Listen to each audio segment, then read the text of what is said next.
자, 이제 본격적으로 척수에서 통증 발생 기전과 침치료에 대해서 살펴봅시다. 침치료의 척수에서의 작용은 크게 여러 측면에서 볼 수가 있겠지만 먼저 분절치료 작용이 있습니다. 우리 몸은 발생 과정에서 명백하게 분절적인 방식으로 형성이 되고 이는 우리 몸의 다양한 생리적인 기능에 깊은 영향을 미칠 수밖에 없죠. 대표적으로 피부 감각의 분절 영역이 더마톰이 있을 수도 있고 이외에도 마이오톰이라거나 비세로톰이라거나 스켈레로톰과 같은 이와 같은 여러 분절들이 존재합니다. 우리 몸의 다양한 부위들, 장기나 피부, 근육, 뼈, 앞서 설명드렸던 더마톰, 마이오톰, 비세로톰과 같은 부위들은 척수에서 뻗어져 나온 신경이 분포하고 있으며 이를 통해서 다양한 부위에 대한 다양한 조절이 이루어지고 있다라는 것을 이해가 되고 있습니다.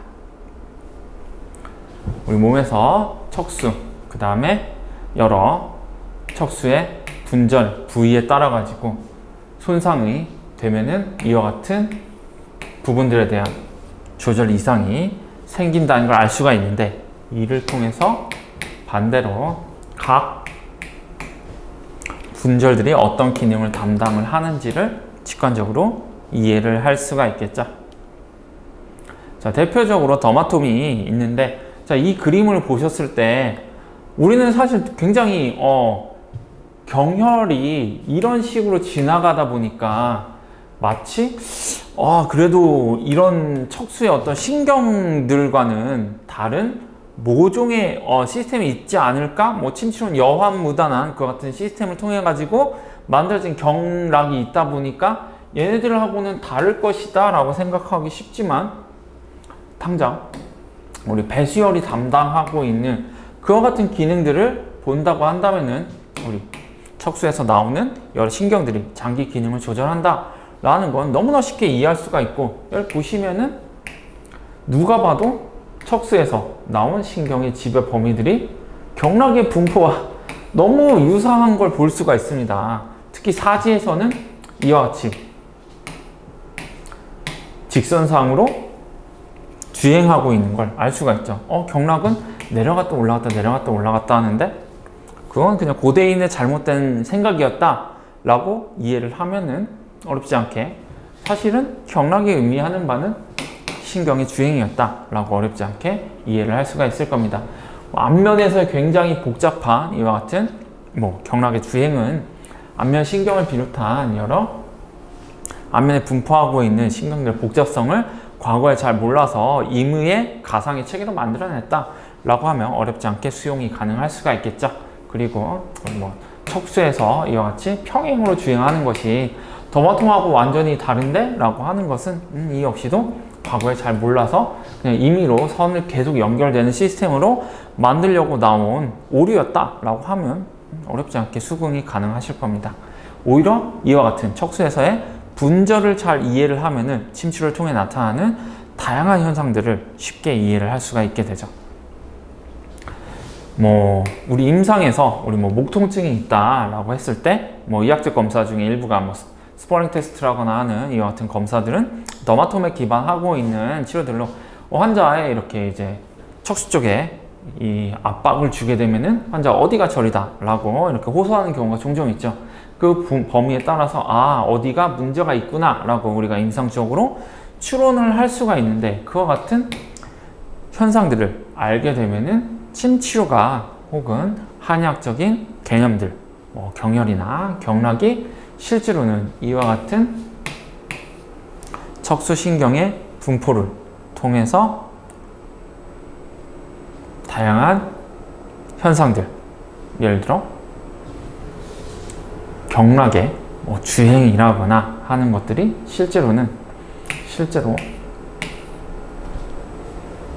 각 척수의 분절에 따라서 우리 몸의 다양한 체표면의 부위들이 지배가 된다. 그리고 당연한 얘기지만 감각신경의 상행과 운동신경의 하행과 같은 부분들을 통해서도 얼마든지 상하행이 존재하고 비록 경락 그림에서 보여지는 것과 같은 그렇게 예쁜 그림은 없지만 어렵지 않게 경락이라는 게 사실은 이런 것들을 그냥 잘 몰랐을 때 그냥 이론 체계로 만들어 놓은 거구나 하고 어렵지 않게 알 수가 있을 겁니다. 일반적으로 피부와 근육의 지배 신경은 서로 다르다라고 알려져 있습니다. 따라서 특정 부위에 대해서 적절한 심도, 일반적으로 통증을 비롯한 여러 치료들에 있어서는 천자보다는 심자가 더 효과적인 것으로 보고가 되고 있는데요. 이와 같은 침치료 자극이 천자에 비해서 심자를 하게 되면은 더 많은 영역에 대한 자극 효과를 형성하게 된다. 이것이 우리가 침치료가 갖는 경혈에 대한 어떤 인사이트를 만들어줍니다. 아, 경혈이라는 것은 상대적으로 다른 표면에 비해서 더 신경을 자극하기 좋은 부위로구나 라고 이해를 할 수가 있게 되는 것이죠. 물론 모든 경혈이 그와 같은 특성을 가지는 것은 아닙니다. 그 점은 경혈이라는 개념들도 역시 경락이라는 개념과 마찬가지로 여러 가지 서로 다른 자극점들을 임의로 뒤섞어서 일개 하나의 체계로 만들어 놓은 정근대의 잘못된 이론 체계이기 때문에 나타나는 현상이고, 사실은 서로 다른 현상들이 혼재되어서 하나로 만들어져 있다. 따라서 이를 제대로 이해하기 위해서는 원전보다는 현대적인 시각에 입각해서 그를 해체하는 작업이 필요하다. 그를 통해서 우리는 아, 얘는 어디를 설명하기 위해서 이게 여기로 들어왔고 쟤는 저걸 설명하기 위해서 이렇게 만들어진 게 하나로 뭉뚱그려져 있었구나. 자, 이제 이거를 새로 이렇게 분리를 해서 재조립을 하면은 더 쉽게 한의학적 치료의 기전들을 이해할 수가 있고, 고대의 개념들이 실제 의미하고자 했던 바가 무엇인지 더 잘 이해할 수가 있겠구나 라고 하게 되는 것이죠. 그와 같은 접근법이 사실은 현대 한의학이다 라고 해도 과언은 않을 것입니다. 어쨌든 이와 같은 특성들이 있기 때문에 우리가 임상에서 자침할 때는 상대적으로 심자를 하는 것이 좋겠다라고 생각이 될 수가 있겠죠. 뭐 이 외에도 사실 심부의 근육은 우리가 일반적으로 손상을 입기 어려운 부분들이기 때문에 그에 대한 자극은 상대적으로 더 많은 신경의 흥분을 야기하게 되고, 그를 통한 더 많은 우리 몸 뇌에서의 여러 신경 조절 기전을 활성화시키고 그를 통해서 더 큰 치료 효과를 나타낼 수 있는 게 아닐까라고 생각을 해볼 수도 있습니다. 어쨌든 현재는 이와 같은 식으로 경혈도 이해가 되고 있고요. 자침법도 이해가 되고 있죠. 또 장기, 피부, 근육, 뼈 등에 분포한 다양한 신경들은 설령 유사한 부위라고 할지라도 척수 단위에서 본다면은 한 단계 위거나 또 한 단계 아래일 수가 있습니다. 따라서 다양한 부위에 대한 자침이 실제로는 한 분절에 대한 자극이 될 수가 있고, 또 위의 사례에서 볼 수 있는 것처럼 한 부위에 대한 자침은 여러 분절에 대한 자극을 나타낼 수도 있다라는 점을 보여줍니다. 뭐 일종의 동병이치, 이병동치와 같은 개념일 수도 있는데요. 이와 같은 신경학적인 이해가 있다고 한다면은 침치료가 어떤 기전을 통해서 소위 자침 시에 배혈이 나타나는지도 어렵지 않게 이해를 할 수가 있겠죠. 동일한 척수 분절을 표적으로 한다고 한다면은 동일한 표적을 갖는 일군의 경혈들을 자극을 했던 것이 일종의 배혈이 될 수도 있겠고, 조금 더 뒤에서 살펴보겠지만 뭐 족삼이라거나 합곡이라거나 하는 자극 양이 큰 그와 같은 잘 알려진 태충혈이라거나 하는 부위에 대한 자침은 상대적으로 우리 통증 관련 연구에서 보여지는 바와 같이 어떤 장기적인 포텐시에이션과 관여가 되어 있어서 결과적으로 만성 통증에 있어서 장기적인 치료 효과를 나타내는데 조금 더 기여를 하고, 상대적으로 아시열 등의 자침은 그에 비해서는 직접적으로 국소에 대한 염증 조절과 같은 기전을 통해서 급성의 통증 조절에 더 효과적인 그와 같은 기전들이 있기 때문에 이 두 가지를 적절히 병행해서 환자에 대한 최적의 치료를 제공하는 것이 어떤 병혈 선택의 합리성이다 라고 말씀을 드릴 수가 있겠죠. 이거 어떤 뭐 혈성이 있다 혹은 뭐 같은 경락상에 위치하고 있다, 물론 같은 경락상에 위치하고 있다고 한다면은 대부분 다 L사에 위치하고 있는 경혈들이기 때문에 상대적으로 동일한 L사에 대한 더 강력한 자극을 나타낸다거나 혹은 무릎에 대해서 L4, L5, L3에 대한 복합적인 자극을 통해서 우리 척수에 대한 광범위한 자극 효과를 나타낼 수도 있게 되는구나 라고 얼마든지 직관적으로 이해를 할 수가 있겠죠. 자, 이 그림은 우리 척수에서 나오는 다양한 신경들과 관련 장기들인데 배수혈이라는 게 그냥 이런 것들을 보여주는 거고, 여기에 대해서 직접적으로 척수에서 신경이 나오는 부분들에 대한 자침들이 배수혈이었다 라고 얘기를 할 수가 있겠죠. 어렵지가 않습니다. 이런 부분들은 실제로 현대의학에서 보는 해부학적인 분포들이나 전통적인 배수혈에 대한 분포나 거의 유사하기 때문에 그걸 보고서 오히려 한의학이 굉장히 미대했다라고 보는 것도 뭐 그럴 수도 있지만, 반대로 생각해 보면은 한의학의 오리지널 체계보다는 이미 이 현대적인 이해 방식이 과거의 지식 정확도보다 더 높아졌다. 그렇기 때문에 우리 침치료를 이해를 할 때 이쪽을 조금 더 중시해야 되겠다라고 얼마든지 더 한의학을 발전시킬 수 있는 초석으로 삼을 수가 있겠죠. 여기에 대해서는 각자 생각하기 나름이겠습니다. 어쨌든 이 그림은 장기에 대한 신경 척수의 분포, 척수 분절의 장기 조절 효과를 보여주는 그림이다 라고 보시면 될 겁니다. 이를 통해서 왜 하다못해 추나도 마찬가지겠지만 신경에 대한 조절이 왜 전신 장기와 다양한 기능들에 대한 조절 효과를 나타내는지를 이해를 할 수 있는 그림이다 라고 보시면 되겠습니다. 한 가지 또 사례로 장기라거나 피부라거나 근육이라거나 뼈에 대해서 여러 가지 척수에 대한 조절 효과를 가지는 각 피부나 근육의 부위들에 대한 자침이 결과적으로 척수에 대한 조절, 그리고 피부에 대한 자극, 여러 체표면에 대한 자극, 조금 더 심도의 자극들을 통해서 신경 입력, 말초에서 척수로 이어지는 신경의 입력을 나타내게 되고, 이에 대해서 다시 척수에서의 반사와 여러 신경 조절을 통해서 다시 말초에 대한 여러 조절 효과를 나타낸다 라고 하는 것이 척수 조절 효과의 핵심이다 라고 보시면 될 겁니다. 앞서서는 더마톰이라고 하는 개념을 통해서 각 분절들을 지배하는 그와 같은 여러 수위들을 받고, 경락의 개념들이 사실은 이와 같은 분절의 개념들에 앞서서 있던 것인데, 이제는 분절들을 통해서 충분히 이해할 수 있을 정도로 침치료에 대한 이해가 깊어지게 되었고, 이와 관련해서 삼음교라고 하는 혹은 여러 가지 부위들에 대한 조절이 사실은 같은 표적에 대해서 작용할 수 있다라는 점을 시사하는 그림들을 보여주고 있습니다. 이 척수에서의 S2 분절은 자궁에서의 감각 입력을 받기도 하고, 또 우리 하지에서의 감각 입력도 받고, 이와 관련해서 근육에 분포하는 신경들도 있다라는 걸 보여줍니다. 다 분포가 같죠. 그래서 삼음교를 자극하게 되면은 얘에서 신경 입력이 이루어지게 되고, 상대적으로 자궁에서 유발되는 생리통과 같은 자궁 근육에서의 염증 신호, 통증 신호가 상대적으로 감소하게 될 것이다 라는 걸 어렵지 않게 이해할 수 있겠죠. 또 자율신경을 조절하는 이와 같은 천수에서의 조절 기능들을 통해서 우리 이와 같은 천수에 대한 전기 자극을 통해서 생식 기능을 조절만이 아니라 여기 나와 있지 않지만 방광 기능을 통해서 요실금을 개선한다거나 하는 것도 얼마든지 이 신경의 기능을 통해서 설명을 할 수가 있습니다. 이와 같이 심지어는 원위치혈까지도 어느 정도 설명을 할 수 있다라고 한다면은 신경학적인 이해가 고전적인 한의학의 경혈 경락 개념보다도 더 높은 설명력을 가지는구나 라고 어렵지 않게 또 이해를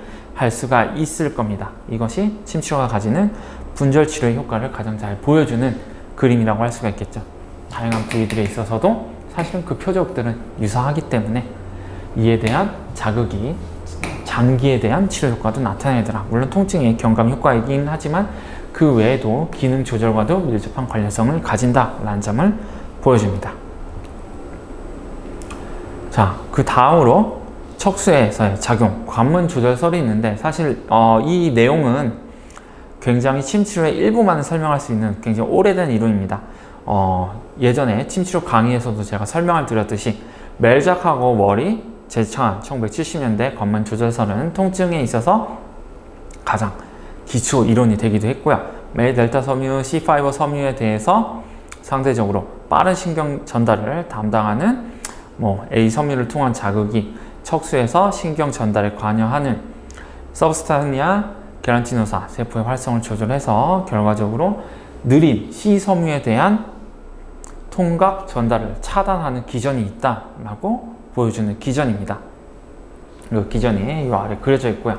유해 자극에 대한 전달은 느리고 상대적으로 부드러운 만지는 감각은 빠르게 전달이 되기 때문에 빠른 전달을 통해서 느린 신호의 전달을 1차적으로 점유해버리는 신호 전달의 관문을 조절하는 기전이 바로 침 치료의 초기 모델로서 제안이 됐다라는 것이죠. 바늘로 찌르면은 이 통각 신호를 차단을 해서 결과적으로 치료 효과를 나타낼 것이다 라는 설명인데 사실 말이 안 되죠.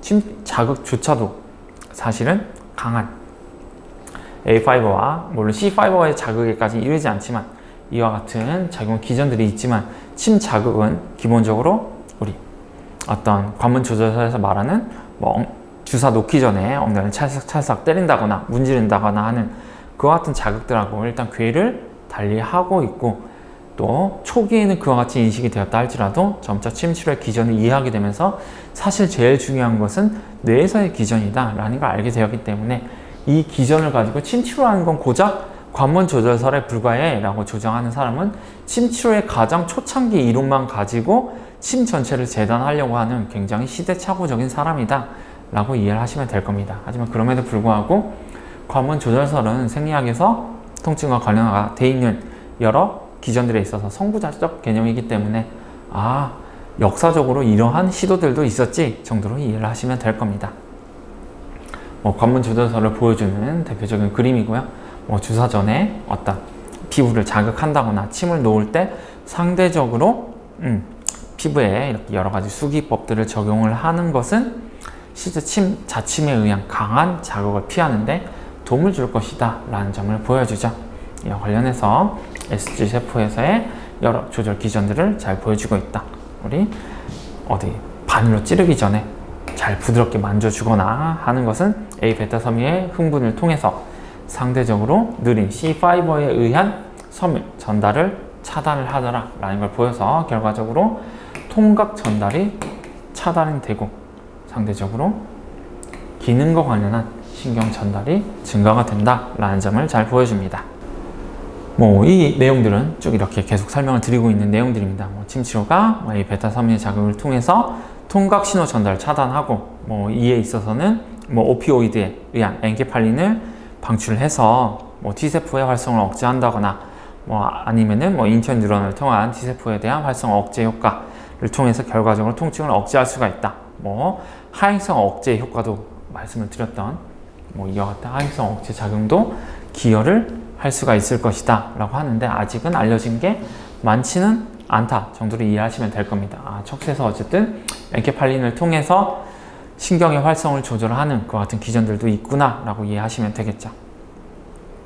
또 침치료에 척수에서의 작용 중에 하나는 항염증 작용이 있습니다. 일반적인 급성의 염증성 통증과는 다르게 만성 통증에서는 제가 말씀을 드렸던 척수에서나 뇌에서의 다양한 감작 현상이 나타납니다. 말초 조직에서도 마찬가지죠.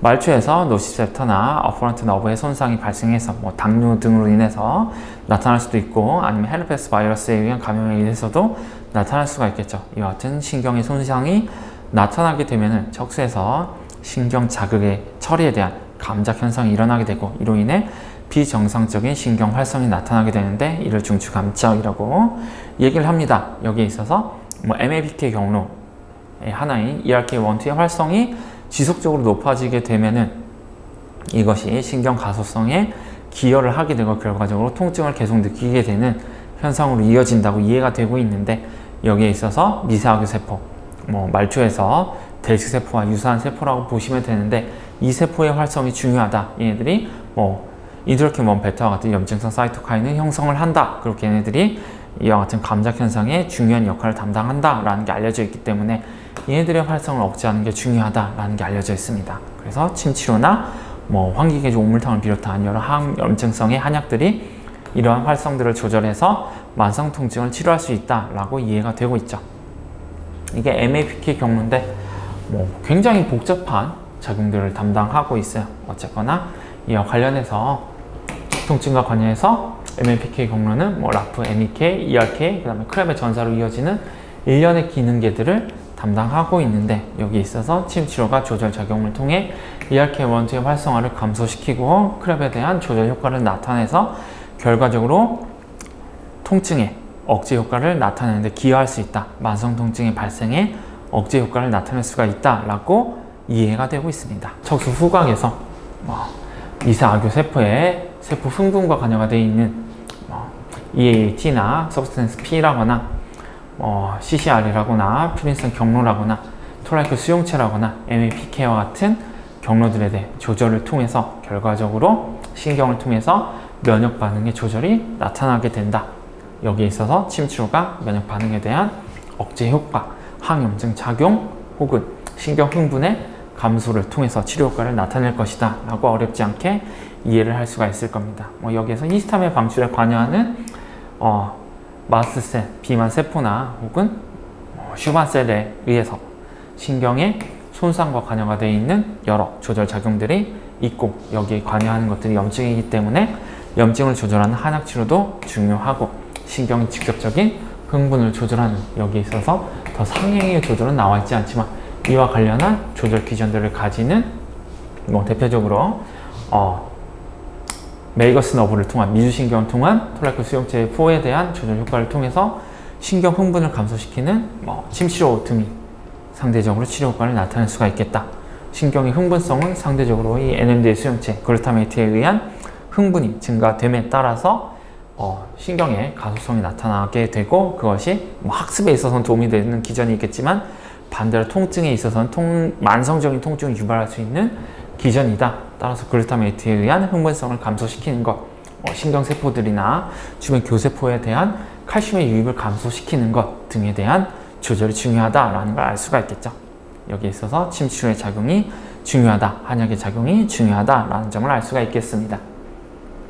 이 그림은 또 마찬가지로 글루타메이트나 혹은 가바에 의한 여러 가지 신경 채널의 조절, 그리고 얘네들이 EAT와 같은 여러 사이토카인, 그리고 글루타메이트의 감소와 관여가 되어 있는 여러 가지 채널들이 잘 이렇게 그려져 있고요. 결과적으로 신경의 흥분성을 감소시키는 것, 여러 채널에 대한 억제 효과를 나타내는 것, 글루타메이트의 재흡수를 증가시키고 글루타민을 감소시키는 것, 신경의 흥분을 감소시키기 위한 글루타메이트의 감소, 칼슘의 유입 감소, 억제성 신경이 가바의 흥분 증가, 미세악유 세포의 작용 조절과 같은 여러 가지 기전들을 통해서 결과적으로 신경에 의한 통증의 증가를 감소시킨다.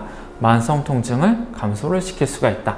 여기에 있어서 칼슘, 글루타메이트, 가바에 대한 복잡한 조절을 통해서 한의학적인 치료, 침치료나 한약치료가 효과를 나타낸다. 만성 통증을 치료할 수 있다라는 점을 이해를 할 수가 있습니다. 신경과 면역이 서로 얽혀져 있다는 것, 미세악유 세포와 우리 뉴런이나 여기에 있어서 염증 관련 인자들의 조절을 통해서 정말 우리 몸에 여러 가지 신호 경로들, 신경계와 면역계는 그리고 내분비계는 너무나 복잡한 상호작용을 가지고 있구나. 또 반대로 생각하면 한 군데를 조절해서 다양한 치료 효과를 얻을 수가 있구나 라는 걸 이 그림을 통해서도 이해를 할 수가 있겠죠. 어쨌든 이와 같은 기전에 있어서 특히 염증이 중요하다는 게 알려져 있으니까 침치료는 아직 잘 더 규명이 돼야 될 부분들도 많지만 척수에서 ERK1,2의 활성을 조절해서 어떤 염증성 사이토카인의 생성을 감소를 시킨다거나 하는 기전을 통해 결과적으로 척수에서 항염증 작용을 나타내서 중추 감작을 억제하는 기전이 있는 것으로 생각이 되고 있습니다. 이와 같은 효과는 침치료의 척수 작용에 있어서 또 다른 주요 기전을 형성을 하고 있고요. 물론 이는 말초의 인력에 대한 조절, 그리고 뇌에서의 항염증 조절 등도 관여가 되고 있는 것으로 생각이 되고 있지만 아직 많은 것은 잘 모릅니다. 침치료의 많은 효과는 직접적인 말초 부위나 여러 충과 경로에 대한 직접적인 영향, 그리고 뇌에서의 다양한 변화에 의해서 말초에서 그리고 척수에서의 변화를 나타내서 치료 효과를 나타내는 것으로 이해를 할 수가 있을 것입니다. 침치료는 내장통에 있어서 다양한 효과가 있음이 알려져 있고요. 침치료의 진통 효과는 장기의 기능을 조절하는 자율신경, 교감신경, 부교감신경의 분절, 척수에서의 조절 효과와 밀접한 관여가 되어 있고요. 장기에서의 유해 자극은 관련 장기 기능에 대한 조절을 유발하고 이와 같은 현상이 비정상적으로 계속해서 흥분성으로 나타나게 되는 경우에는 만성 통증을 유발할 수가 있게 된다. 침치료는 내장에서 내장통의 조절 그리고 척수에서의 신경의 과도한 흥분을 조절하는 흥분성의 억제 또 미주신경에 대한 조절 작용을 통해서 결과적으로 신경 흥분의 비정상적인 나타남을 감소를 시킬 수 있다. 특히 신경 분절에 대한 특정 층의 피부, 근육에 대한 자극은 장기 기능에도 영향을 줄 수가 있고 이를 통해 장기에서 지속되는 통증을 감소시키는 데 피부에 대한 자극이 개선 효과를 나타낼 수도 있다라는 점을 보여주고 앞서서 설명드렸던 여러 분절에서의 경혈이라고 하는 일정한 특정 부위에 대한 자극이 여러 척수 분절을 조절한다거나 한 분절을 동시 표적으로 하는 다양한 부위들에 대한 자침이 다양한 치료 효과를 나타낼 수 있다. 이렇게 장기에서의 유해 자극은 해당 장기 기능에 대한 변화를 유발하고 이런 현상에 비정상적으로 나타나는 것은 병리적 기전과 관련이 되어 있겠죠. 신경에 대한 지속적인 흥분을 야기하고 통증을 유발할 수가 있겠고요. 여기에 있어서 동일한 분절을 가지고 있는 피부나 근육에 대한 자극은 동일한 분절에 해당하는 장기의 기능에도 영향을 줄 수가 있고요. 이를 통해서 오히려 장기에서 발산되는 통증, 내장통에 있어서도 유해 자극 신호에 대한 차단 효과를 통해 통증을 경감시키는 효과가 있을 것이다 라고 볼 수가 있겠습니다. 이것이 침치료가 가지고 있는 척수에 있어서 내장통, 비서럴 페인에 대한 억제 효과라고 볼 수가 있겠죠. 또 침치료는 자율신경에 대해서 두 가지 상반된 효과를 나타냅니다. 초기에는 단기적으로는 자입 직후에 강한 교감신경 자극을 유발합니다. 자침 후에 일시적으로 염증 반응이 크게 증가하는 것과 같은 맥락에서 볼 수가 있겠죠. 장기적으로 그러니까 10분 정도 이상 지속적으로 침 자극이 된다고 한다면은 척수와 뇌에서의 억제성 자극, 즉 부교감신경의 활성화가 유도가 되고 항염증성 작용이 나타나게 되는 것으로 보고가 되고 있습니다. 침치료의 많은 효과는 부교감신경, 특히 미주신경에 의한 항염증 효과와 깊은 관련성을 가지고 있다라고 이해가 되고 있죠. 실제 십선열에 대한 자침 효과를 보면은 초기에는 오히려 혈압이 증가했습니다. 수축기 혈압이 증가했는데 여기에 있어서 한 15분 지나다 보니까 혈압이 상승한 경우가 줄고 반대로 혈압이 하강한 경우가 늘어난 것을 확인을 할 수가 있었죠. 물론 모든 사람들이 내가 원하는 대로 혈압이 감소되지는 않았습니다. 이것은 침치료가 가지고 있는 개체 특이성, 즉 레스폰더와 논 레스폰더의 차이다 라고 볼 수가 있겠죠. 하지만 침치료는 혈압을 감소시키고 염증 수준을 감소를 시킨다 라는 것을 확인을 할 수가 있습니다. 이를 통해서 우리는 침치료가 교감신경의 1차적인 과도한 흥분과 뒤이어서 10분 이후 뚜렷하게 나타나는 혈압의 감소, 부교감신경의 우위, 진정 효과가 나타난다 라는 점을 알 수가 있습니다. 물론 레스폰더와 논 레스폰더의 차이에 있어서는 침치료가 어떤 사람들에게 어떻게 잘 반응할지에 대해서 더 많은 지식이 필요하겠습니다. 아직은 잘 모른다는 것이죠. 하지만 적어도 어떤 환자들은 침치료에 대해서 잘 반응하고 어떤 환자들은 그렇지 않다라는 점을 이해하시면 될 거고요. 또 이 내용에서 잘 보여드리고 싶은 내용은 침치료는 초기에는 교감신경의 흥분을, 뒤이어서는 부교감신경의 흥분을 통한 진정 효과를 나타낸다라는 점이 중요하다는 점입니다. 실제 이 연구는 제가 이전 강의에서도 말씀을 드렸지만 협심증에 있어서 협심증 환자의 발작 빈도를 감소시키는데 일반적인 심경이나 혹은 폐경을 자침할 때 그리고 가짜 침군을 자침할 때 협심증 발작에서 어느 정도의 차이가 나타나는지 본 연구에서 사실 이 두 군 간에는 별로 차이가 없었고, 이 뇌관여를 비롯한 심경에 자극을 했을 때는 뚜렷한 진정 효과가 있었다라는 게 나타났습니다. 협심증 빈도가 절반 이상으로 감소가 됐죠. 왜 이런 효과가 나타났을까? 심경이라서 그런 거냐 라고 이해를 하실 수도 있겠지만, 한편으로는 이와 같은 경추나 척수, 신경의 조절과도 어느 정도 관련성이 있지 않을까 라고 추정해 볼 수가 있는 여러 근거들이 있습니다. 이와 또 관련해서 심장을 지배하는 여러 신경들의 조절이 사실 이와 같은 칭의와 관련이 되어 있다 라고 한다면은 상대적으로 다른 경혈에 대해서 다른 효과가 나타나는 것이 일반적인 침치료의 효과와 관여가 되어 있을 것이다 라고 추정하는 것은 어려운 일이 아니겠죠. 자, 이를 바탕으로 봤을 때 협심증에서 침치료의 경혈 특이성이 나타난 것은 어떤 경혈의 특이성 혹은 경락의 특이성보다는 신경과 밀접한 관련성이 되어 있는 거 아닐까, 척수에서의 분절과 깊은 관련성이 있는 것은 아니었을까 라고 생각해 볼 수 있는 부분들이 있습니다. 실제 흉통이 나타날 때, 협심증에 있어서 흉통이 나타날 때는 뚜렷한 패턴이 있는 것으로 알려져 있는데, 보시면은 우리가 자칫한 부위와 밀접한 관련성이 있는 것으로 알려져 있습니다. 이것이 바로 우리 심장에서의 통증이 척수로 전달이 돼서 나타난 일종의 연관통인데요. 마찬가지로 침 자극이 이와 같은 부위들에 이루어지게 된다면은 심장에 영향을 미쳐서 과도한 흥분을 억제할 수도 있는 것이 아닐까라는 가설을 세워볼 수가 있을 겁니다. 또 사관혈에 대한 자극이 강한 미주신경성 자극을 통해서 소화기계의 운동성을 빠르게 개선할 수 있다라는 게 알려져 있는데요. 이와 같은 효과는 경혈 특이적인 그 같은 작용도 있을 수도 있고, 복강에 대한 자침, 복부에 대한 자침이나 혹은 말초에 대한 자침이 서로 다른 효과를 나타낸다는 점, 장관에 있어서도 상부 소화관과 하부 소화관에 있어서 서로 다른 치료 효과를 나타낼 수도 있다라는 점, 그리고 강력한 침 자극의 강도는 일시적으로 과도한 교감신경의 흥분을 나타내지만 뒤이어 그만큼이나 강력한 미주신경의 흥분, 부교감신경의 우위를 나타내기 때문에 침치료가 이와 같은 사관혈과 같은 경혈에 대한 자침이 뚜렷한 소화기계 운동성에 작용하는 것은 말씀을 드렸던 교감신경과 부교감신경, 자율신경의 조절과 어느 정도의 관련성이 있을 것이다 라고 추정을 해볼 수가 있는 내용들입니다.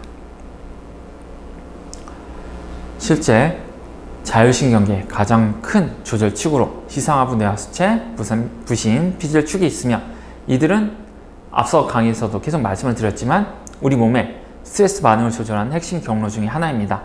여기에 있어서 침치료가 HPA축의 과도한 반응, 즉 과도한 스트레스 반응을 감소를 시킬 수가 있다는 게 알려져 있고요. 이 효과는 여러 뇌 영역의 조절, 그리고 척수 수준에서도 척수 반사를 통한 코티솔의 분비를 증가시켜서 염증을 감소시키는 등의 작용과도 관련이 되어 있는 것으로 생각이 되고 있습니다. HPA축의 항진에 의해서 교감신경의 작용은 상대적으로 염증성의 작용을 나타낼 수가 있는데, 여기에 있어서 부교감신경을 흥분을 시키면 상대적으로 교감신경의 흥분이 감소가 되면서 염증이 감소하게 되는 항염증성 작용을 나타내게 될 것입니다.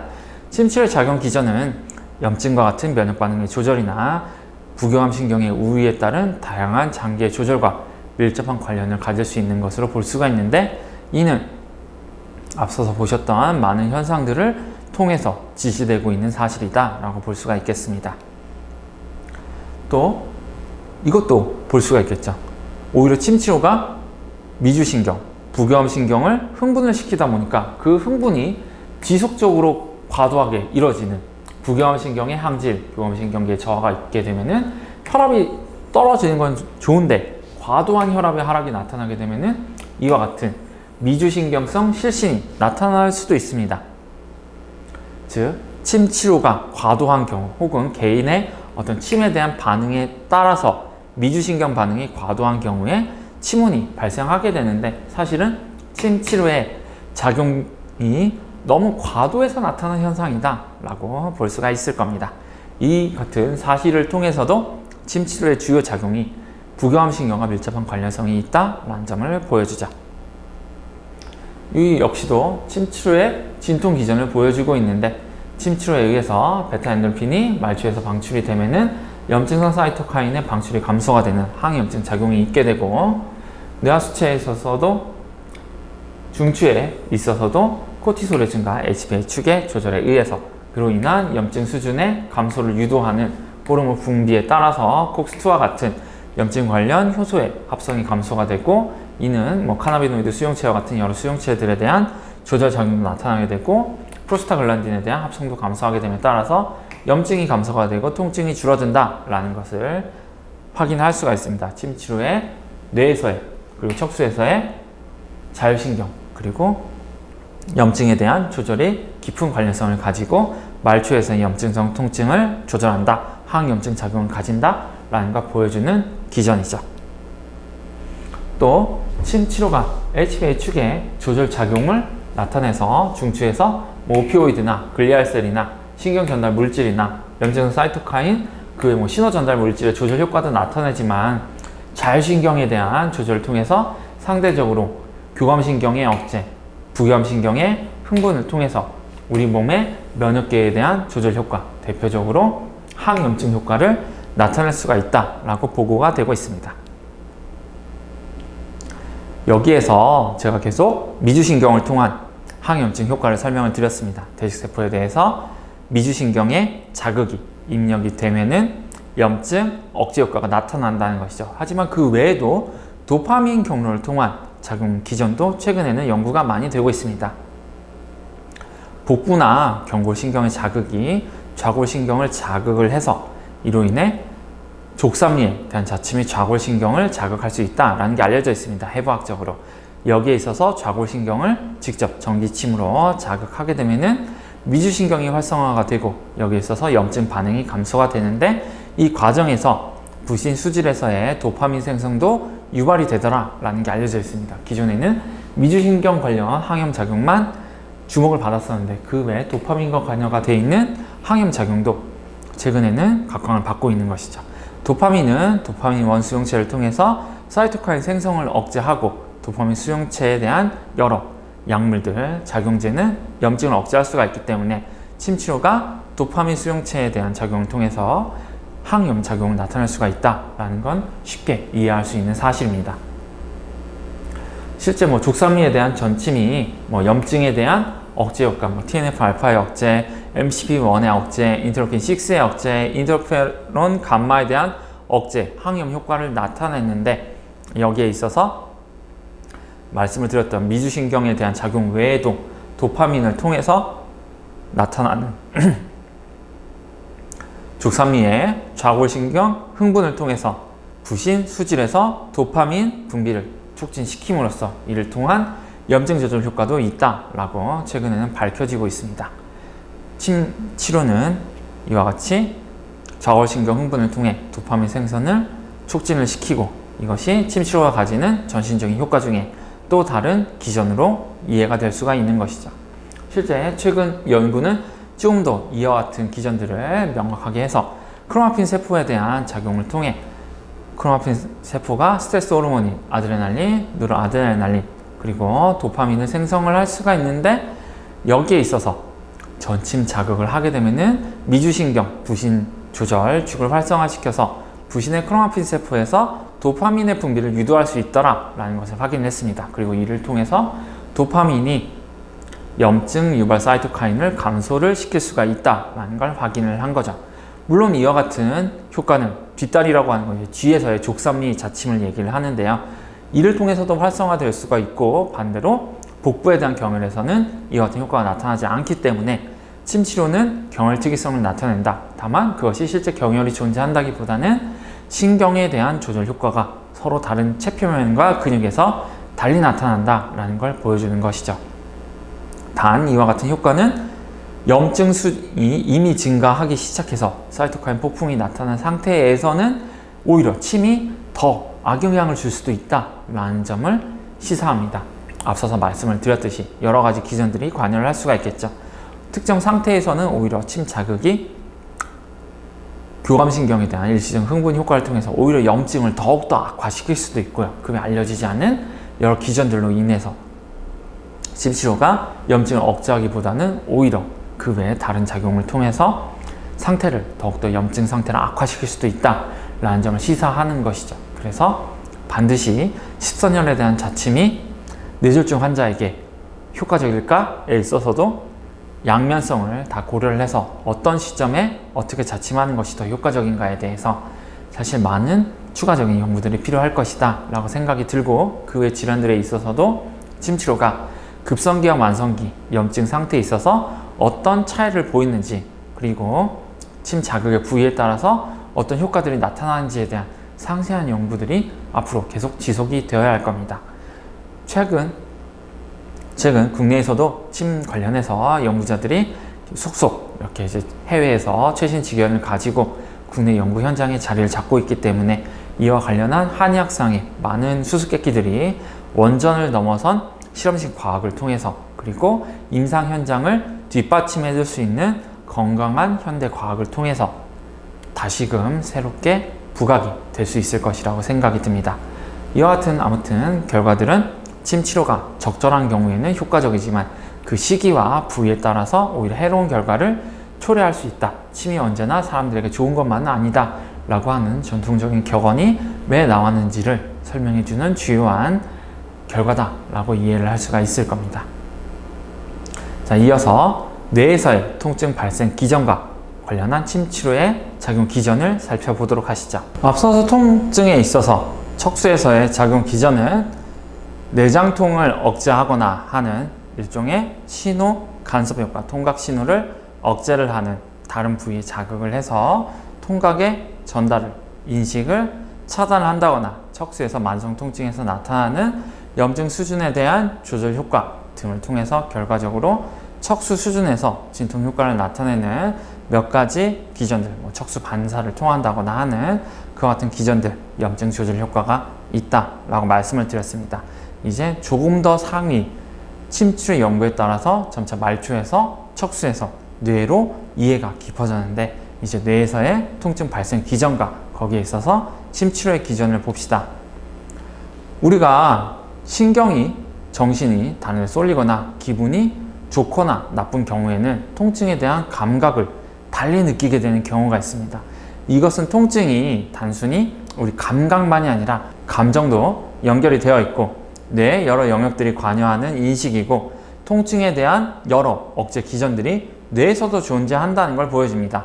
앞서서 PAG에 대해서 간단히 봤는데, 뇌에서의 하행성 억제는 통증에 대한 중요한 항상성 조절 기전 중에 하나로 수도관 주위 회백질이 중심이 되는 편도체, 대뇌피질의 네트워크가 통증에 있어서 인지와 정서를 조절한다라는 걸 보여줍니다. 그래서 고통스러운 상황에서는 통증도 더 심각하게 느끼고 상대적으로 좋은 환경에서는 통증도 가볍게 느낄 수가 있는 것이죠.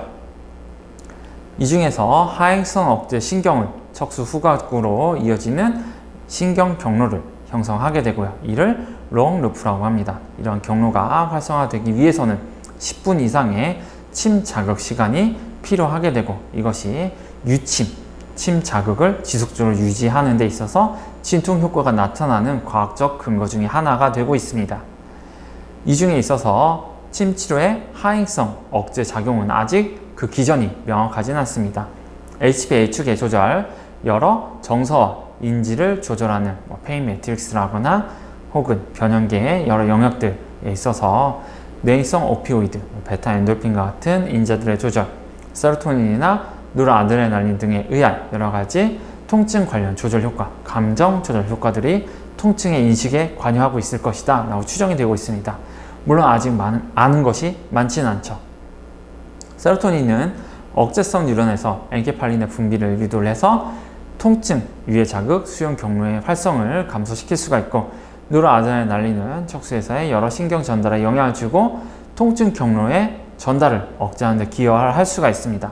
그래서 SSRI 같은 약물들, 그 외에 여러 신경 전달에 관여하는 약물들이 진통제로서 사용이 되는 것, 특히 만성 통증에서 사용이 되는 것, 마약성 진통제들이 사용이 되는 것은 이와 같은 뇌에서의 오피오이드들이나 그의 신경 전달 물질이 가지고 있는 통각 억제 작용과 밀접한 관련성이 있기 때문입니다. 물론 그 외에 중추에서 통각에 대한 수용성을 증가시키는 기전들도 있고요. 앞서서 보셨던 글루타메이트와 같은 인자들에 의해서 신경의 흥분이 과도하게 되면 그로 인해 신경 흥분성을 높여서 만성 통증에 기여를 하게 되고, 그와 관련해서 크랩이라거나 NGF라고 하는 여러 가지 인자들의 발현으로 인해서 만성 통증이 신경의 가소성에 의해서 일상화되는 그와 같은 문제들이 나타날 수도 있습니다. 이 과정은 염증과도 밀접한 관련성이 있고, 염증을 조절하는 것이 통증을 억제하는 데 중요하다라는 점을 보여주고, 이미 그와 같은 신경 경로들이 생기게 되면은 사실 만성 통증의 치료는 사실 대단히 어렵게 된다라는 점도 보여줍니다. 앞서서 제가 당뇨 얘기를 잠깐 드렸는데, 이미 떨어진 펑션을 다시 개선시키는 건 대단히 어렵다라고 말씀을 드렸죠. 신경에 있어서 그와 같은 가소성 역시도 굉장히 치료하기가 어렵기 때문에 이미 염증이 생겨 있는 상태, 이미 통증이 초기 단계에서 치료를 해야 되는 이유는 이와 같은 신경의 가소성에 의한 만성 통증의 고착을 막기 위함입니다. 또 이 외에도 물론 여러 가지 이유로 직업상의 이유라거나 장기간에 걸쳐서 나타난 그와 같은 통증이라고 한다면, 장기간의 스트레스에 의해서 나타난 통증은 물론 대처가 어렵기 때문에 그처럼 쉽게 개선, 이렇게 임상적인 대처가 어려울 수도 있지만, 적어도 이 환자를 치료하는 데 있어서는 임상적으로 상당한 시간이 필요하다라는 걸 환자들에게 주지시킬 필요가 있습니다. 물론 감각신경을 차단하는 것을 통해 일시적으로 통증을 감소시킬 수는 있지만, 치료하지 않아도 통증이 개선된 상태까지 환자를 끌어들이기 위해서는 대단히 많은 의학상의 노력이 필요하겠다라고 이와 같은 분자적인 기전에서 충분히 유추를 할 수 있는 내용이 될 겁니다. 임상적으로도 그렇고 말이죠. 또 말초시 섬유에 대한 자극이 척수 후각에서의 신경 흥분을 감소시킬 수도 있다라는 증거들이 있습니다. 이를 DNIC, 확산성 유해자극 억제 조절이라고 하는데, 이 과정은 단순히 말초에서만 나타나는 게 아니라 뇌에서의 여러 RVM이나 pH 같은 여러 영역들이 관여하는 현상입니다. 만성적인 통증이 DNIC의 감소에 의해서 나타나는데, 이는 내인성 억제 작용의 문제 혹은 통각 자극이 증가되어서 억제가 잘 이루어지지 않거나 억제를 하고 있음에도 통각 자체가 증가해서 나타나는 현상이라고 볼 수가 있겠죠. 침치료가 이와 같은 기전들에 있어서 모종의 작용을 통해 잘 알려져 있지는 않지만, 이를 통해서 진통 효과를 나타내서 만성적인 통증 개선을 나타낼 것이다 라고 보는 견해도 있습니다. 또 염증 조절이, 염증하고 통증은 항상 같이 간다고 말씀을 드렸고, 면역계와 신경계는 항상 붙어 있다 라고 말씀을 드렸고, 신경계를 조절하는 치료 중에 침치료가 있다 라는 측면에서 본다고 한다면은 미주신경에 의해서 항염증 작용, 부교감신경의 우위에 의한 항염증 작용은 이를 통해 심박 감소, 미장근 운동의 촉진, 비장에서의 TNF 생성 감소, 항염작용이 있다라는 게 알려져 있습니다. 침치료가 가지고 있는 이로운 효과가 부교감신경과 밀접한 관련성이 있다라는 걸 보여주죠. 미주신경의 작용 경로는 아세틸콜린의 방출, 알파7, 니코틴성 아세틸콜린 수용체에 결합을 해서 다양한 면역세포, 대세포 등의 표면에 존재하고, 이들에 대한 조절을 통해 항염증성 사이토카인을 증가를 시켜서 항염증 작용, 염증성 사이토카인의 분비를 억제할 수 있다라는 점을 알게 됩니다. 또 귀는 미주신경이 최표면으로 드러나는 중요한 부위인 귀에서의 신문혈과 같은 부위에 있어서 자극을 통한 미주신경의 흥분을 통한 부교감신경 흥분 작용을 통해서 이 침이 왜 귀에서 치료 효과를 나타내는지 이해할 수가 있습니다. 미주신경은 장내 미생물과 뇌의 신호전달 경로이기도 하고요. 대표적인 부교감 신경이고, 장내 미생물의 미주신경에 대한 조절 효과가 염증 조절, 신경 흥분성 조절, 통증 조절, 기분 조절과 밀접한 관련성이 있고요. 여기에 있어서 침치료는 미주신경에 대한 흥분을 조절함으로써 결과적으로 진정 효과, 항염 효과를 나타낼 수가 있습니다.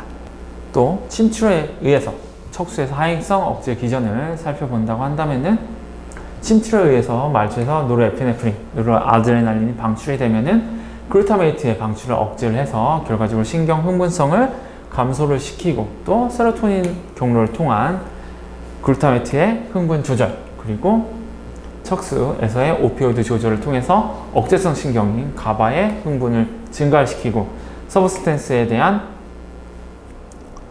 방출을 감소시키는 작용을 통해서 또 이 간접적으로 염증 수준을 감소를 시키고 척수에서 글루타메트 관련 인자들의 발현을 감소시킴으로써 결과적으로 통각 전달을 감소시킴으로써 염증성, 신경병증성, 통증을 억제할 수 있다라는 걸 보여줍니다. 결국 흥분의 억제가 그리고 억제의 증가가 침 치료의 진통 효과와 밀접한 관련성이 있다라는 걸 보여주는 사례죠. 이 그림은 우리 앞서서 보셨던 바와 같은 미주신경의 흥분을 통해서 침 치료나 전기자극, 니코틴 등을 통해서 결과적으로 알파7 수용체를 통한 여러 항염 작용을 보여줍니다. 이를 통해서 인터루킨-1의 방출이 감소되는 것이죠. 또 침 치료가 토라큐 수용체에 대한 억제 효과 등을 통해서 결과적으로 이 복잡한 염증 경로에 대한 조절 작용을 통해서 결과적으로 염증을 억제하고 크랩을 조절하고 라포마이신 경로를 조절한다거나 여러 염증 관련 인자들을 조절함으로써 결과적으로 신경의 미토콘드리아에 대한 조절을 통해서 신경세포의 사멸을 억제하고 특히 왜냐하면 이제 글루타메이트에 의해서 신경세포가 흥분하게 되면은 염증 수준이 증가하게 되고 미토콘드리아에 대한 부담이 증가하게 되고 에너지 대사가 증가하게 되니까요. 이로 인해서 결과적으로 어느 정도 DNA 손상이 유발될 위험이라고 세포 내부에 여러 기전들이 인지하게 되면은 그에 따라서 내인성의 혹은 메인성의 세포 사멸 경로를 진행시키게 돼서 결국 신경세포가 사멸하게 됩니다. 결국 염증을 억제하는 게 신경세포를 보호하는 기전이 되겠죠. 그와 같은 기전 중에 하나가 침 치료에 존재하고 있다라는 걸 보여주고 염증을 억제하고 신경세포의 흥분을 조절하는 그와 같은 복잡한 기전을 통해서 결과적으로 침 치료가 신경에 대한 보호 효과, 신경에 대한 일부 증식 효과, 또 다양한 보호 효과를 나타낸다라고 볼 수가 있을 겁니다. 이와 같은 기전들은 앞서서 많이 보셨던 거니까 이와 같은 여러 수용체들을 통한 조절 작용이 있다라는 걸 알 수가 있겠죠. 하지만 신경과 염증, 면역이 항상 얽혀 있기 때문에 침 치료의 작용은 면역 조절과 깊은 관련성이 있다라고 이해해 두시는 것도 좋겠습니다. 또 침 치료는 어떻게 보면 사실 뇌에서의 침 작용을 이해하는 데 있어서 제일 중요한 사실이죠. 베타 엔돌핀, 엔케팔린, 다이놀필과 같은 여러 오피오이드들의 분비를 촉진을 시킨다는 것을 확인했고요. 이를 통해서 제가 앞서서 보여드렸던 관문 조절설만이 통증을 억제하는 침 치료 효과가 아니다라는 게 명확해졌죠. 그리고 이와 같은 베타 엔돌핀의 분비는 당연하게도 10분 이후에 본격적으로 나타나고 앞서서 보셨던 것 같은 부교감 신경의 뚜렷한 흥분, 미주신경의 흥분은 이와 같은 베타 엔돌핀을 비롯한 여러 오피오이드들의 작용과 밀접한 관련성이 있다라는 걸 알 수가 있습니다. 그리고 이와 같은 작용은 침 자극이 중단되더라도 수십 분 이상 지속이 될 수가 있고요. 지속적인 침 치료는 이외에 다양한 뇌 초구조적인 부분들을 조절을 해서 최종적으로는 통각에 대한 만성적인 조절 효과를 통해서 지속적인 통증 개선 효과를 나타낼 수 있는데 기여하고 있는 것으로 생각이 되고 있습니다. 또 신경 염증 역시도 제가 앞서서 침 치료가 염증 조절 효과를 가지고 있다고 설명을 드렸는데요. 스트레스나 감염이나 비만 등이 염증 수준을 증가를 시키고 여기에 있어서 염증은 해마에서의 신경 위축 그리고 뇌 영역의 연결성의 감소 혹은 변화를 유발하는데 이로 인한 다양한 질병 행동, 우울증 아니면은 여러 신경정신질환이나 전신적인 문제들을 야기할 수가 있습니다.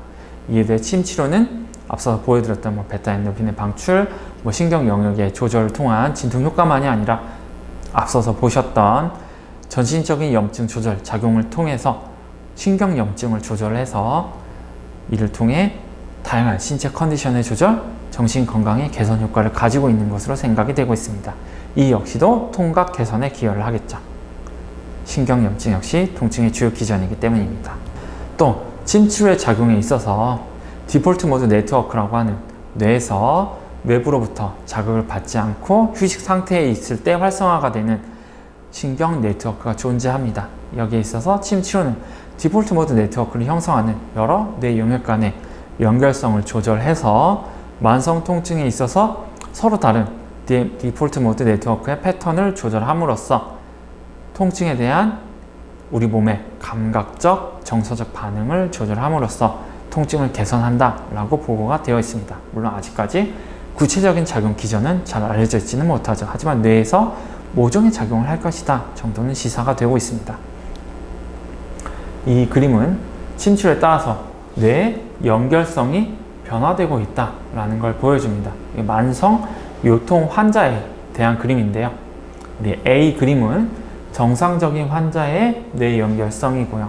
그리고 만성 통증, 만성 요통 환자의 뇌 영상입니다. 여기에 있어서 침 치료를 지속적으로 받게 되면은 환자의 뇌 활성 패턴이 A와 유사하게, 즉 만성 통증 환자도 통증 개선 통해서 정상인과 유사한 디폴트 모드 네트워크의 패턴이 나타나게 된다라는 정도는 알려지게 되었죠. 이를 통해서 침 치료 혹은 관련한 여러 통증 관련 치료들은 디폴트 모드 네트워크에 대한 모종의 조절 효과가 있구나 라고 인식이 되고 있습니다. 물론 아직 이 현상 자체와 이것이 왜 나타나고 왜 변화하는지에 대한 이해는 그렇게 깊지 못하기 때문에 아직은 약간 장애 코끼리 만지기 식으로 어쨌든 이 패턴이 이렇게 변화했으니 어떤 침 치료가 모종의 작용을 했을 것이다.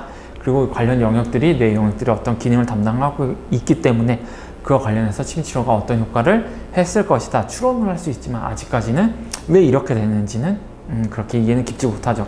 하지만 그럼에도 불구하고 적어도 침 치료가 이와 깊은 관련성을 가진 신경학적인 기전을 통해서 치료 효과를 나타낸다 자체는 확인을 할 수 있는 내용이기 때문에 침 치료가 왜 작용을 하는지 이해하기 위해서는 이에 대해서도 충분히 알아둘 필요는 있습니다. 이와 같은 디폴트 모드 네트워크의 구성 요소들은 사실 변형계와도 굉장히 많이 중첩되는 특징이 있고요. 통증은 그 위치, 특성, 양, 기간 등 다양한 요소들로 나뉘는데 이에 대한 해석들은 감정이나 기분에 의해서 조절을 받게 됩니다. 이에 있어서 관여하는 게 역시 변형계고, 변형계는 편도체, 해마, 전대상해 등으로 조절이 구성이 되고 있습니다. 이를 조절하는 것, 디폴트 모드 네트워크의 조절과 같은 작용은 침치료가 이와 같은 변형계에 대한 조절 효과를 통해서 신경염증에 민감하게 반응하는 해마를 포함해서 다양한 조절 효과를 통해서 진통 효과, 항울 효과, 진정 효과 등을 나타낼 수 있을 것이라고 생각이 되고 있습니다. 물론 정확하게는 이런 효과가 있기 때문에 이를 질병 치료에 사용한다 라고 보는 게 더 올바른 논리 구조겠죠. 그 외에도 최근에 전국 학술대회에서도 간단히 다뤘지만 침 치료가 피각과 관련 여러 가지 뇌 영역의 기능 조절을 통해서 이치 스크래치 반응을 감소를 시켜서 아토피 피부염이나 습진이나 두드러기나 알레르기 비염에 있어서 소양 반응, 아니면 재채기, 가려움 등을 유의하게 치료 효과를 나타낼 수 있다라고 보고가 되고 있습니다. 또 보상회로, 주의회로 등에는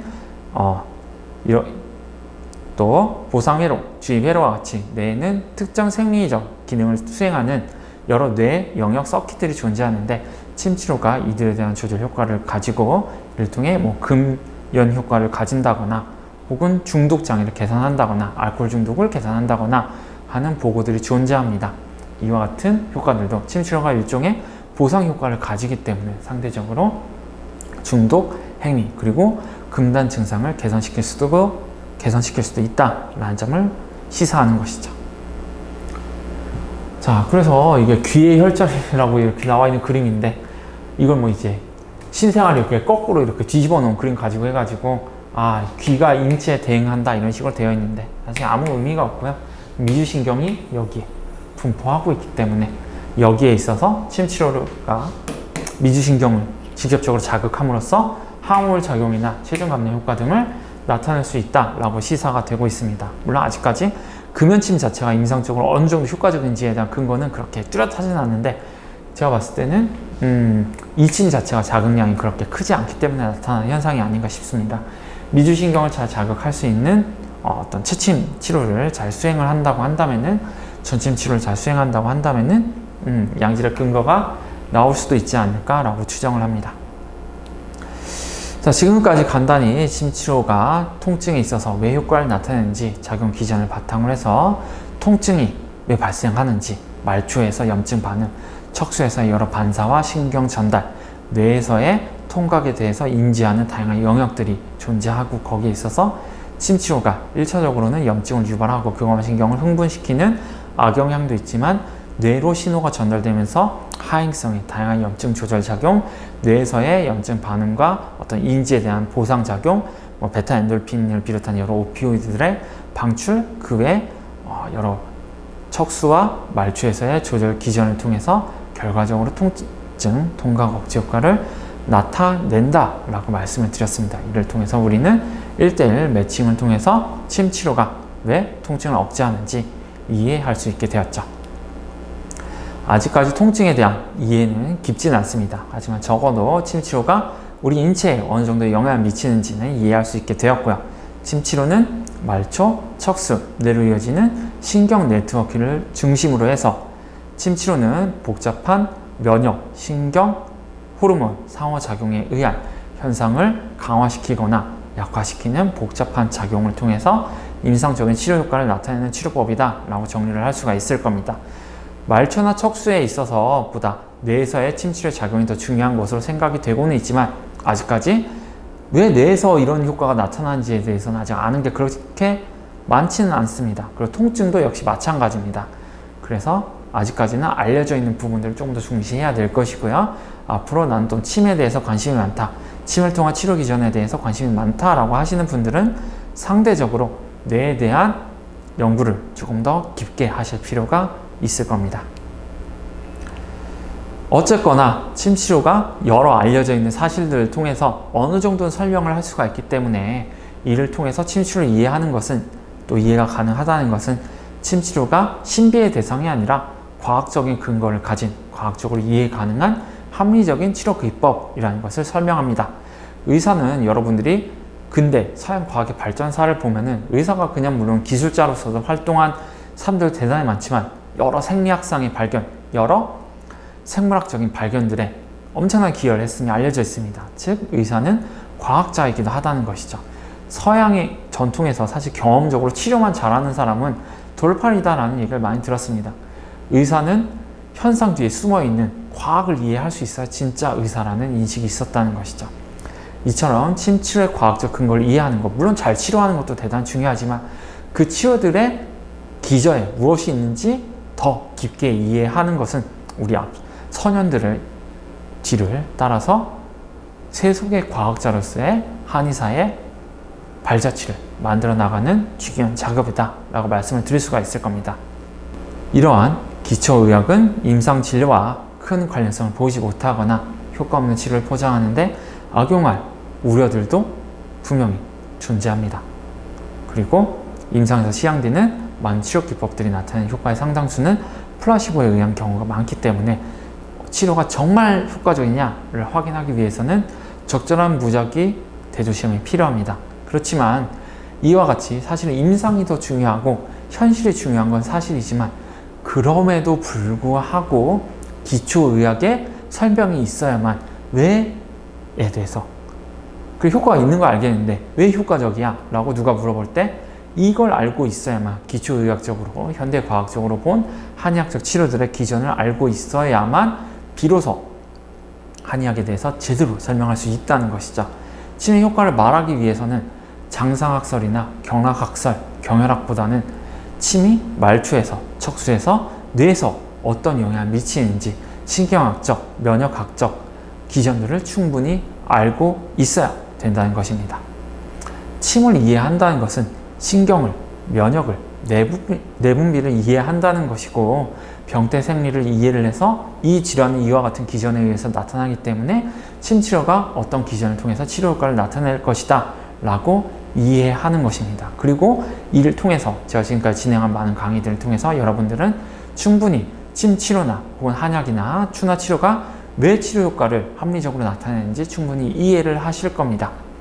그리고 이걸 알고 있어야만 침치료가 그냥 효과가 있는 거야, 그냥 옛날부터 효과가 있다고 했어, 교과서에 있으니까 맞는 거야가 아니라 너무나 자연스럽게 이게 논리적으로 구성이 되고 침이 효과를 나타내는 것은 충분히 타당한 합리성을 가지고 있구나를 알게 되죠. 그렇게 되면 자연스럽게 내가 하고 있는 진료 행위에 대해서 자신감이 쌓이게 되고 당연한 치료 효과니까 당연히 효과가 있지 라고, 왜 효과가 있는지에 대해서는 이런 기전을 통해서 충분히 설명할 수 있어 라고 하는 그 같은 전문인으로서의 자격이 길러지게 되는 것이죠.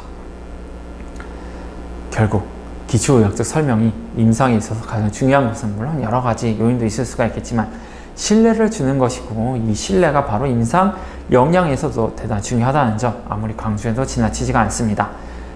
의사에 대한 신뢰, 그리고 의술에 대한 신뢰는 이와 같은 세부적인 지식을 습득하는 데서 나오는 자신감에서 나타나는 것이다. 분명히 알아두실 필요가 있습니다. 자, 지금까지 많은 설명을 드렸습니다. 많은 한의대생이 그리고 한의사가 치임치료가 왜 효과가 나는지 적어도 5분에서 10분이라고 하는 짧은 시간에 걸쳐서도 간단히 설명할 수만 있어도 한의사에 그리고 한의학에 대한 대중적인 인식은 크게 달라질 것입니다. 제가 이렇게 강의를 해가면서 과학적인 한의학 지식을 보급하는 것은 여러분들이 한의학을 자랑스럽게 자연스럽게 이렇게 대중적으로 말하고 홍보하고 확산시킬 수 있도록 하기 위함입니다. 자, 지금까지 긴 강의 들어주셔서 대단히 감사합니다. 제가 마지막에 드린 이와 같은 내용들이 사실 현실 세계에서 잘 작용할 수 있도록 여러분들이 제 강의에서 미처 미진하게 다루지 못한 부분들이나 잘못 설명된 부분들은 없지 않은지 지속적으로 더 추가적인 공부를 하시고, 또 앞으로 사회에 나가셔서 다양한 임상 활동을 하시거나 대학에 남으셔서 연구를 하시더라도 이와 같은 시각을 바탕으로 해서 더 나은 한의학을 만들어 주시는데 조금이라도 참고가 되었으면 좋겠습니다. 또 다른 강의를 통해서 찾아뵙도록 하겠습니다. 감사합니다.